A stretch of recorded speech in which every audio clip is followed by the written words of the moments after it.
Hello and welcome to the Passion Driven Pioneers interview series. I'm your host, John Channon, and today I'm joined by Nick Schwarzrock, who is the founder and CEO of Advanced Recovery Specialists. Nick, thank you so much for joining us today. Thank you, John. Really appreciate being here, and I'm confident I can provide some value to your listeners.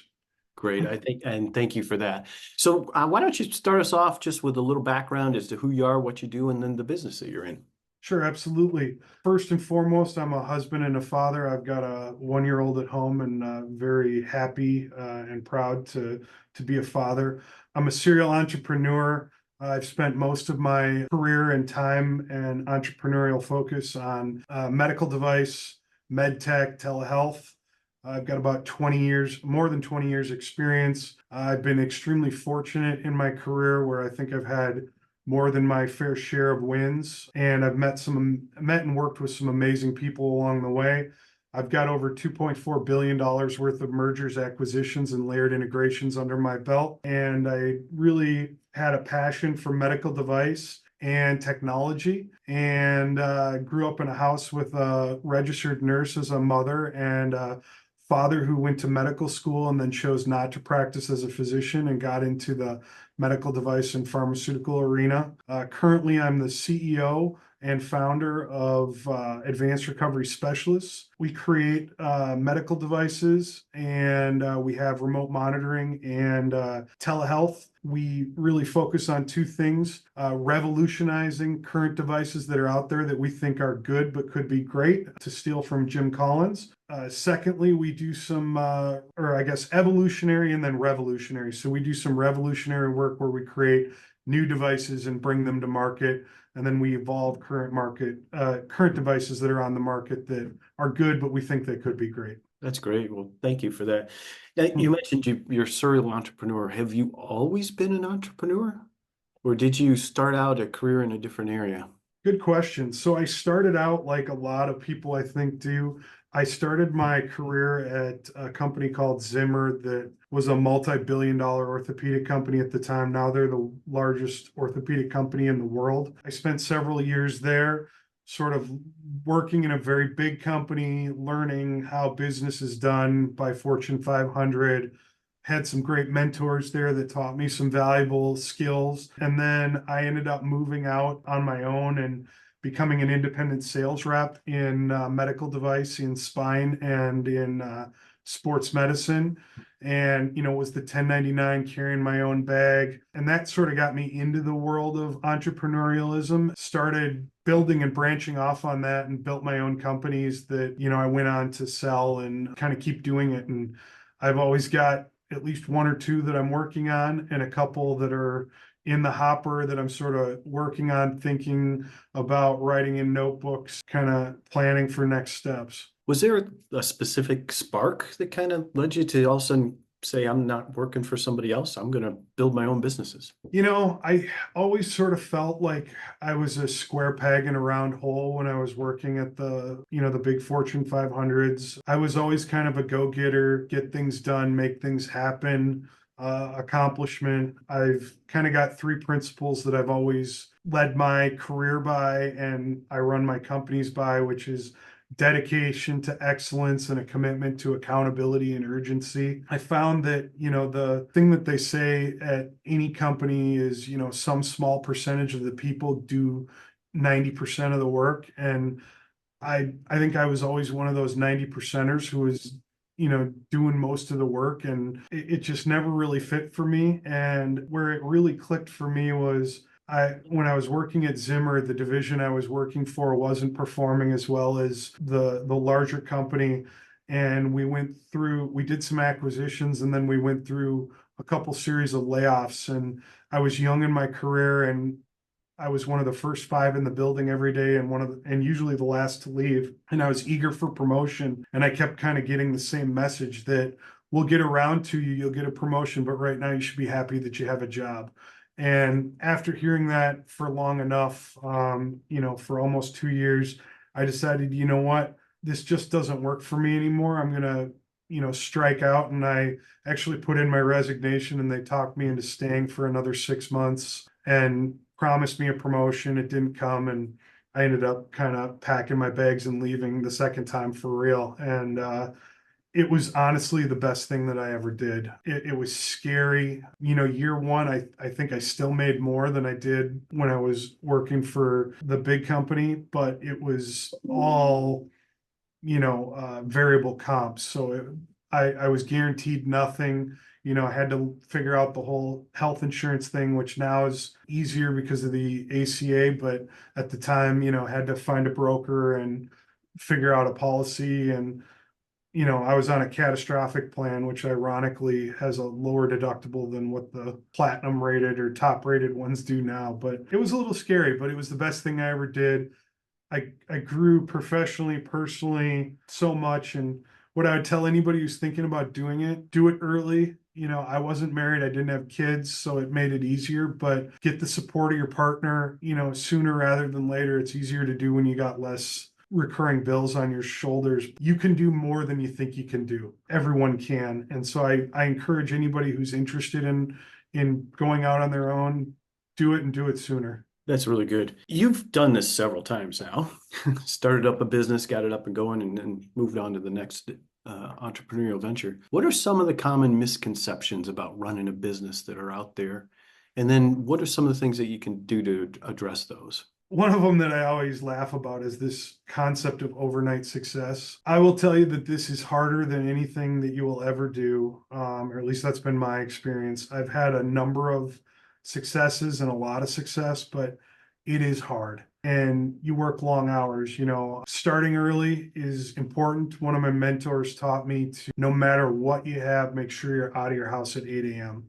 or earlier. So you're working long hours. Even when you think your day is done at 3, 4 o'clock, another mentor told me just make another sales call or do another couple things before you call it quits. Because over the days, the weeks, the months, the years, those extra calls, those extra efforts, cumulatively, they add up to be a lot. But back to your question, it's hard. Can't tell you how many nights, I'm working till 8, 10 o'clock at night. I can't tell you how many weekends I work, how many vacations I didn't take. When you're a founder, when you're a CEO, when you're an entrepreneur, the buck stops with you. One of my professors in college in business, he used to talk about how his job as CEO, he had a number of responsibilities, but one of the most important was taking the garbage out at the end of the day, so that everybody who came in, the garbages were empty. And I think that demonstrates a point of good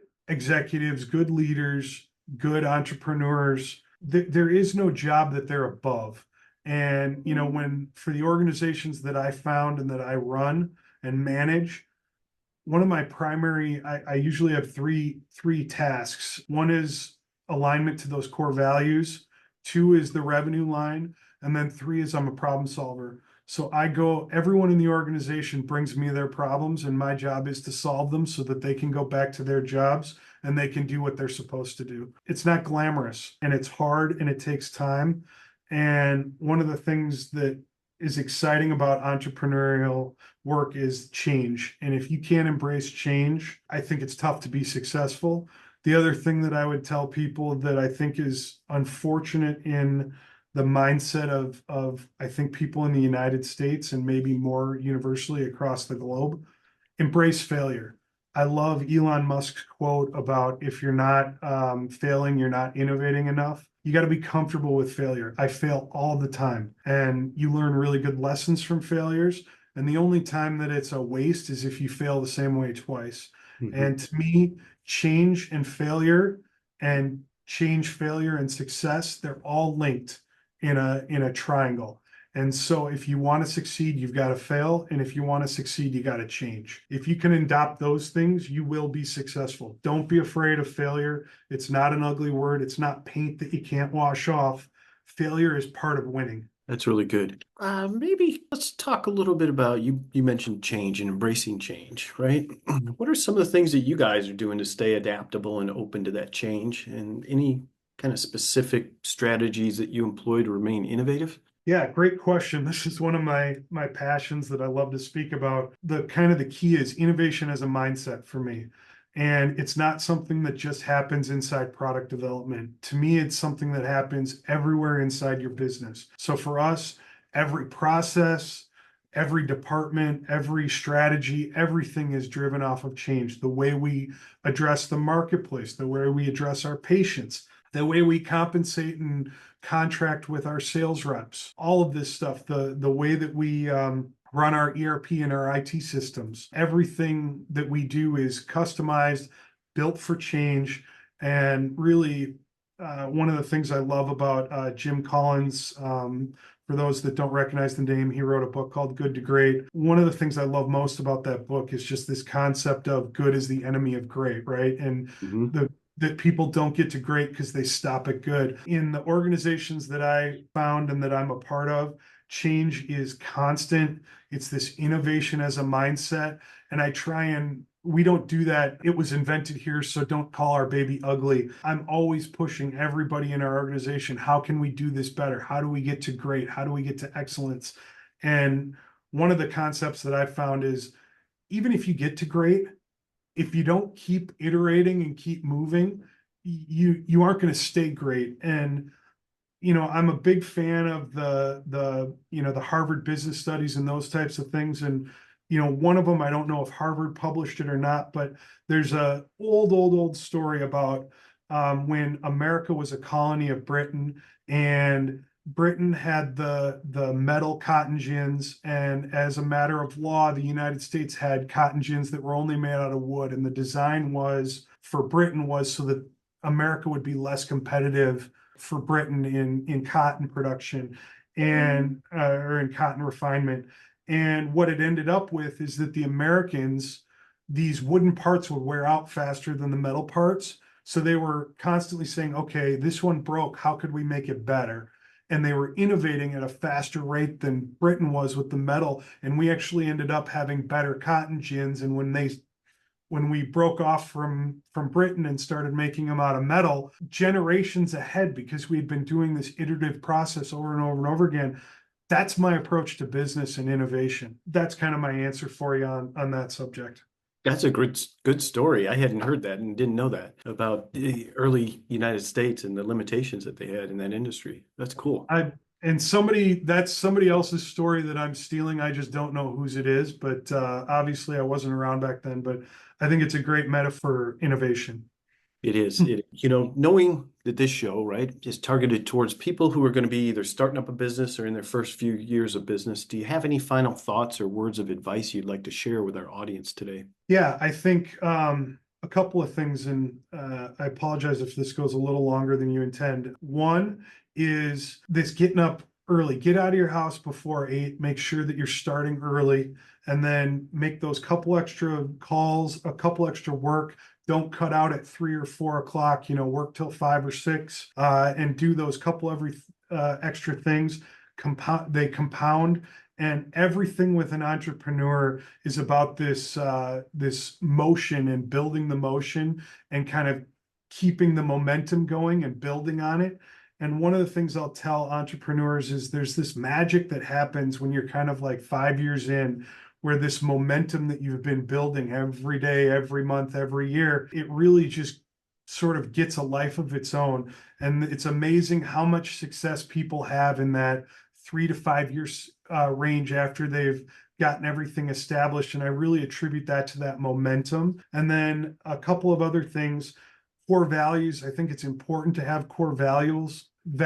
Sometimes it feels arbitrary when you're starting a business. You're focused on, okay, I need to get revenue, I need to get profitable, I need to, kind of get the company built. Those core values are going to really help drive you and keep you aligned to them as you go through year 1, 3, 5, etc. And to me, it's a core value if you prioritize it ahead of the revenue line.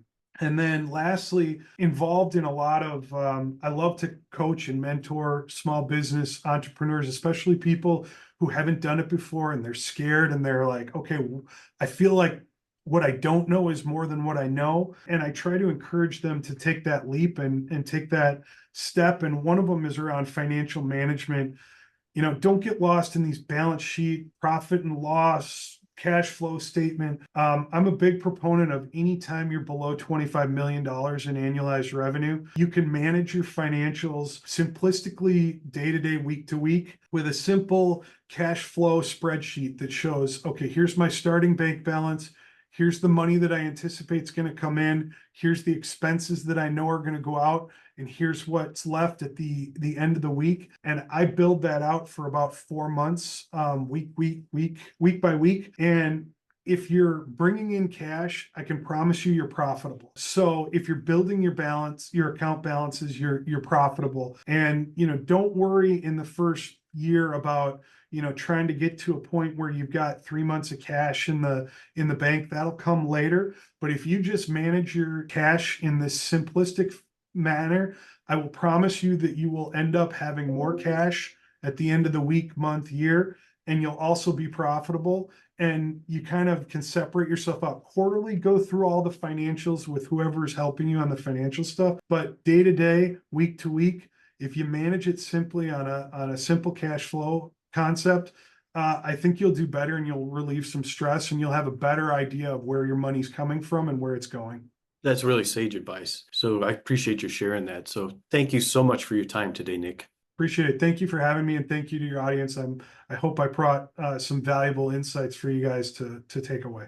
Yeah, it was great hearing about your journey and learning more about your business and also learning more about your experience. So thank you for that. And to everyone watching, I look forward to seeing you in our next episode.